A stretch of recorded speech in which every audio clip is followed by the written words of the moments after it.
welcome to Stand With Us on JLTV. I'm Roz Rothstein, your host and CEO of Stand With Us, and we have a fantastic show today. We're here with YahkyMamanid, and he is an extraordinary young man. You're 20 now, right? I am.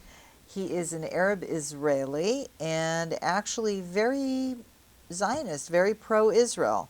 But it wasn't always like that, right, Yahya? It was not. Unfortunately, I was brought up in a community where I was taught to hate Israel. I grew up in a place where we had swastikas, where we had I Heart Hamas, ISIS logos, a lot of extremist views, a lot of extremist people, and they told me more and more, so many times, that Israel is bad, the Jews are bad, this is why this is happening, this is why this is happening. So that's where I grew up, and that's what I believed growing up. So this is a community inside of Israel. You and your family are Israeli citizens, and you grew up yet disliking the Jewish people in the state of Israel because that was what you were surrounded by. Your teachers, what about the religion? Did you grow up religious? I did grow up religious. The mosques, unfortunately, in my town were used as a political platform to advocate for and push for political agendas instead of using them for what they are, a house of worship. So unfortunately, not every mosque is quite like that, but there are mosques that are being used for that purpose. Which is such a shame. I mean, it's an amazing thing. Here you have you're kind of surrounded. There's no chance for you to grow up with anything other than that, but that what you're surrounded by. So it's really kind of interesting and marvelous and intriguing as to how you, of all people, broke out of that kind of a mold where, Israel was viewed as distasteful, where the Jewish people are the same as Israel, distasteful, and that, all of this hatred, all of this hostility. How would you escape all that? How did the change happen? How? It all began with my first plate of gefilte fish. Really? The change started to happen whenever I stepped out of my community to work, and I found work in Tel Aviv, and within this period really changed my mind, since I never really actually left my town before, and then I had the opportunity to reach and speak to Jewish people face to face, instead of hearing about the Jews and Israel from Al Jazeera, instead of hearing about it from the endless wave of incitement and calls to violence from my newsfeed on social media. There I was, talking to Jewish people that I've been hearing about for so many years. And I saw human beings just like me, people who have feelings, who have families, who have hobbies, who have lives, who are very nice, very normal, which is something that I never expected. And that was more or less a lot of memories came from back in the day. Me growing up came along this period, and with interactions, with the first shock, as I call it, on the very first week, where I was approached by a Chabad rabbi asking me if I wrap tefillin in the morning. Before I could answer that, he starts telling me about how important it is to shake the lulav and do the blessings. It was just before Sukkot. And I wait for him, and I have a big smile on my face, and I said, well, I'm sorry to waste your time, but I'm not Jewish. What he said to me remained with me until today. He said that it doesn't matter if you're Jewish or not. What really matters is that you're a good person. And that was the turning point, more or less.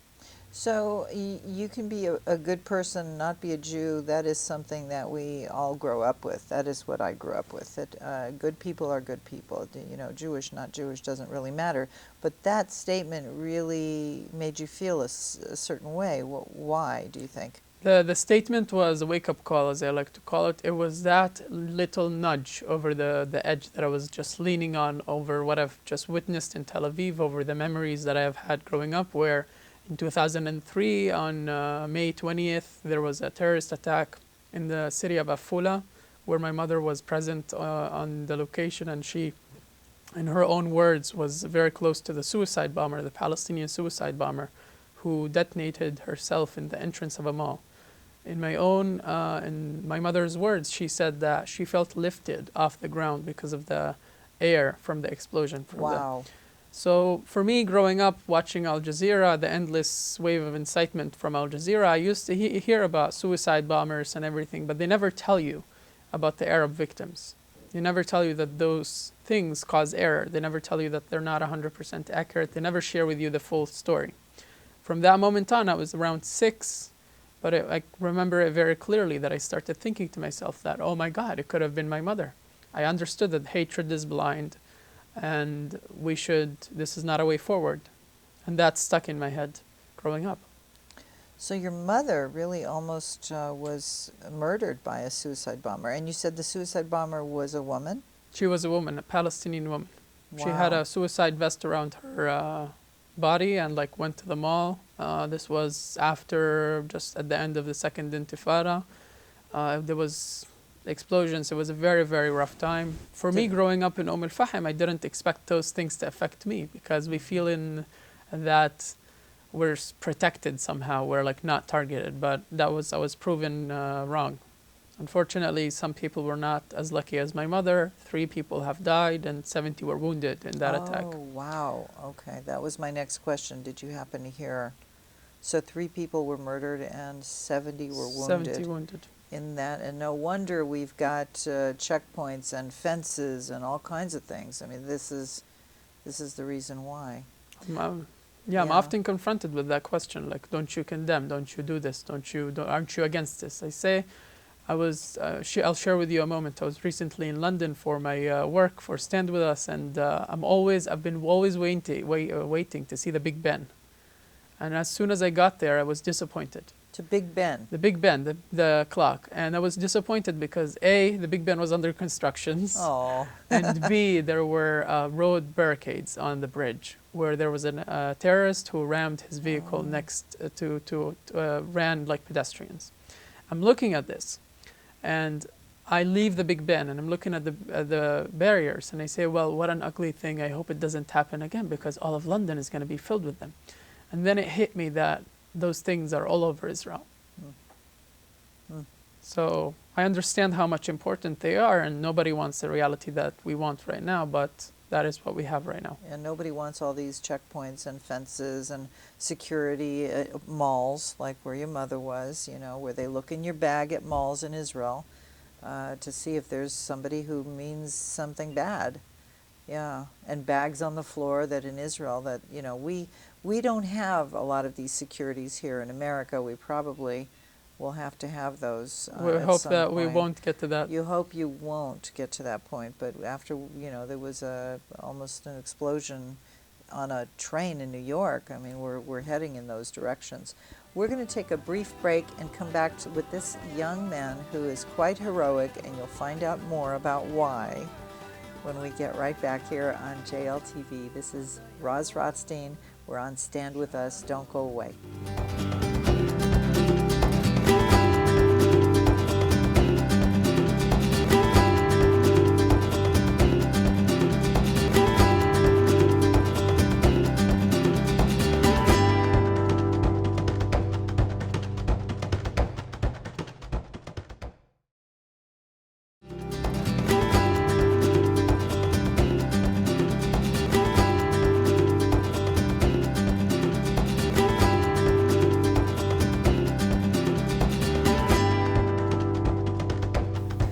Welcome back to Stand With Us. I'm Roz Rothstein. We're here on JLTV. Support them, support Stand With Us. Or if you know of a foundation, make sure that we get invited to apply so you can help us. You can help us grow and take more superstars like Yahya around the world to speak to college students and high school students. Yahya is with us today, and we're going to hear more about his story. But first I want to remind you, you are invited to go to standwithus.com, sign up for newsletter alerts and all kinds of things and look at what's happening lately. But also we're offering you one free fact book of any one of your choosing if you write to shipping@standwithus.com and say, I was watching JLTV. Roz Rothstein said I could have one thing. I want this. And you could choose this if you want. This is really important, the Israel timeline which is a very important piece. And you guys can learn more and educate more, the people around you, and then order more for your community, for your synagogues, your churches, etc. Okay, back with you, Yahya, our superstar here with us today on JLTV. We're learning about your journey. So your journey took you from growing up in Al-Fahim, which is kind of a rough neighborhood, and taught you to dislike Israel, dislike Jews. And then we see you going to get a job in Tel Aviv and meet Jews and change your perspective on Jewish people, and kind of surprised, right? And we also then learned something else about you. What happened when 3 young teenagers were kidnapped? So Eyal, Gilad, and Naftali, may their memory be a blessing. We woke up to the news. I personally woke up to the news and I didn't hear about it. I heard about it from Facebook, and it was news that shook me to my core. Like, it was news that shook the entire country. And I felt the need that somebody should stand up from the Arab community and condemn this and stand up against this hatred, blind hatred. And that's what I did. I stood up with a very clear message, joining a campaign called Bring Back Our Boys, with a picture of me with an Israeli flag. And I was still living in that town, my town up north, and I have suffered greatly for that. So I have received numerous death threats. Most of my friends stopped talking to me. Family members were surprised and shocked. Some were even debating to cut communications. So this was a very heavy price to pay to join this path, to choose this path to take. But I felt the need to actually do this, and that's what I did.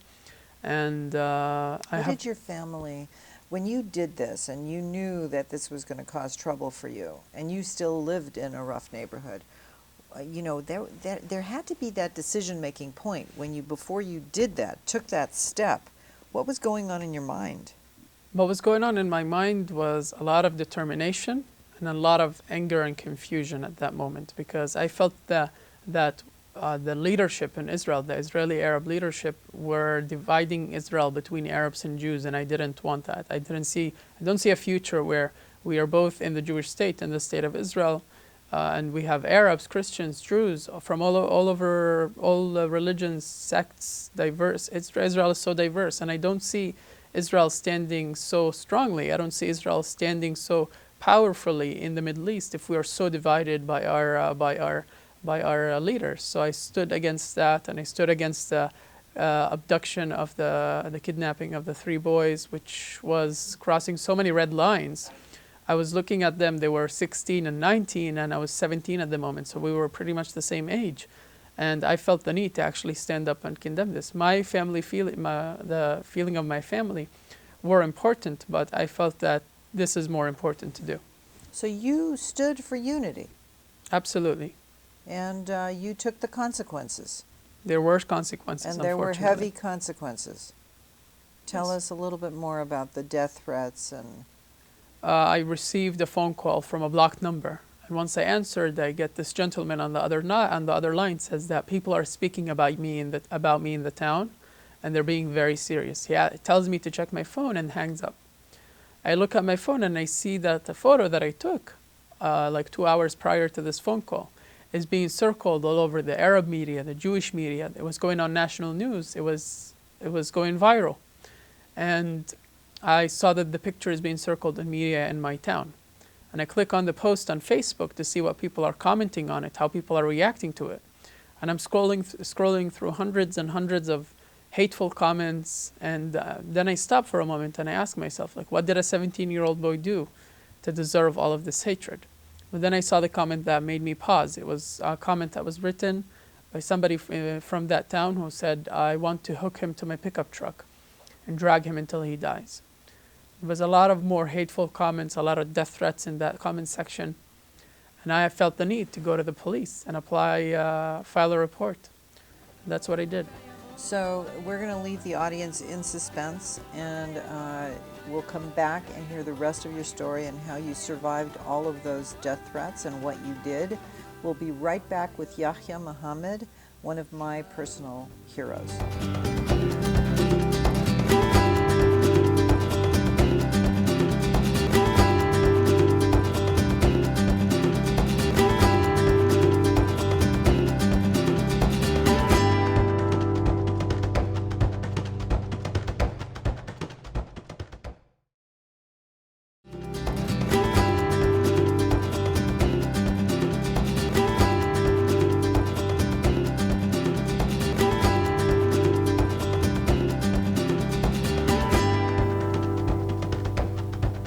welcome back to Stand With Us right here on JLTV.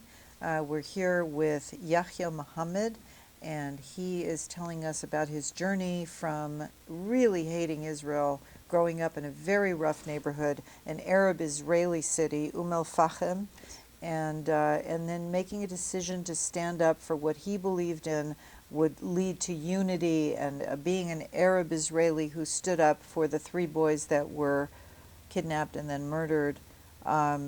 So you were being threatened. You were living still in that city that is very rough. You were receiving death threats. Your mom was receiving a death threat. Your sister also. I mean, that would really make me very afraid to open my door and leave my house. So tell us a little bit about that moment for you. It was a very hard time for me and my family. I was literally afraid to step out of the house. The Israeli police recommended I stay on lockdown in the house for 2 months at least. And that's what I did. I had to quit my job and miss my graduation. I couldn't walk on the streets. And with this, all of this pressure, all of this chaos led me to this great organization called Stand With Us, which they reached out to me and heard what happened on the story and asked if I want to volunteer. And that's what I did. I accepted the offer because I saw that Stand With Us does outreach in Arabic. And coming from a community where the only line we got about the Holocaust was from my religion teacher who told us that Hitler did a good thing, I realized how much essential it is to offer Israel education in Arabic. And that's how I started with Stand With Us as a volunteer. You know, I don't know if I ever told you this, Yahya, but I told Michael Dixon, who is the director of our Israel office and has been on this show, I told him to find you and to get you out of your city and to move you. I don't know if you knew that because you didn't know me at the time, but I wanted to get you out because I felt the danger and I didn't want to have anything to do with you standing up for the Jewish people, for the state of Israel, for unity between Israeli Arabs and Israeli Jews. You standing up like that deserved our attention and our support. So I just, I wanted to tell you that. Thank just you. behind the scenes. So you moved. I moved. I was heartbroken because I moved. I grew up thinking, being anti-Israel, because there was only one voice in the town. There was one voice, one ideology circling all over the town. But with me being in that town, I broke that one opinion in the town. Where just like we have Stand With Us Canada, Stand With Us UK, I was Stand With Us Fahim for a while.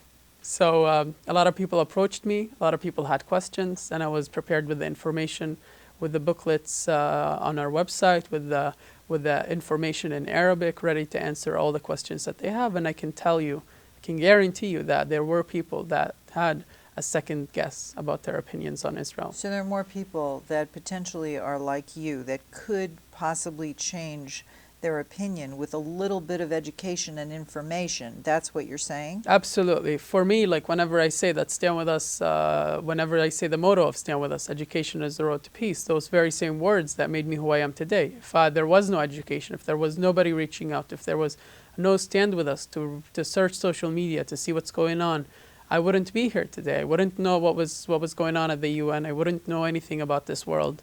And thank God Stand With Us was there. Stand With Us has been there for me. Stand With Us has been there for many, many students. And I see the joy and the smiles on the students whenever they hear that there's a Stand With Us event, that there's a Stand With Us speaker coming to their campus. This really restores my hope and my motivation to do more. So I hope this is very clear. We have a job to do. We need to be educating people around the world, but we also need to focus on the Arab community because there is hope. There is hope with education. And like you said, education is the road to peace, is the motto of Stand With Us, because the more people who are informed and enlightened and, we break these stereotypes, the more chance we have for a true peace. Absolutely. We believe in it. We believe in peace. That's the thing. I know it's hard to believe in, especially when you see these films on YouTube about how this hatred is being pushed out. We have to push out the exact opposite. We have to push out information, education, just, relationships, and that's what you're doing. So you're currently on a tour for Stand With Us. He actually broke all records. Yahya has done over 120 different events on college campuses, on high schools, telling about his journey, his story, the hope for peace based on bridging relationships, based on learning more. All of this is so important, and you have done this around the United States, in Canada, and you're about to go to the UK, right? Okay, I started the tour in the UK, and then I'm flying to Israel soon, and then I fly back to the UK for a big event, the biggest Jewish event in Europe. Really? Yep, Limud. Oh, Limud. The Limud Very conference. nice. Very nice. Where you're going to represent us. I'm going to represent you. I'm apparently representing also being on a panel discussing the 100 years for the Balfour Declaration. It's going to be very interesting and going to be very exciting. And, well, that's great. So you understand that he's broken all records. This young man, only 20 years old, who's about to go into the Israeli army in March, by the way, has broken all of our records of the most speaking engagements in a short amount of time, 2-month period, 120 different events, huge amounts of press and social media. I mean, who knows by the time we count it how many people you have impacted personally. It's amazing. As long as I impact one person, just like I was impacted by the rabbi, and I know that one person will change another person, and we go from there. 2 change 4, and 4 change 8. And that's how we change the world, one person at a time. That's true. And I'd like to find that rabbi, that one rabbi who should feel so good about the kind thing that he said to you, which is true and what I grew up with also. Just be a good person. Jew, non-Jew, be a good person. Anyways, thank you so much for joining us today. Thank you for having me. You are extraordinary, an extraordinary young man. Will you come back and visit us again? Definitely I will. And be safe in the Army, and Thank keep you. in touch with us, and continue your Twitter and everything else you're doing on social media. And join us next time at Stand With Us on JLTV. We'll see you next time.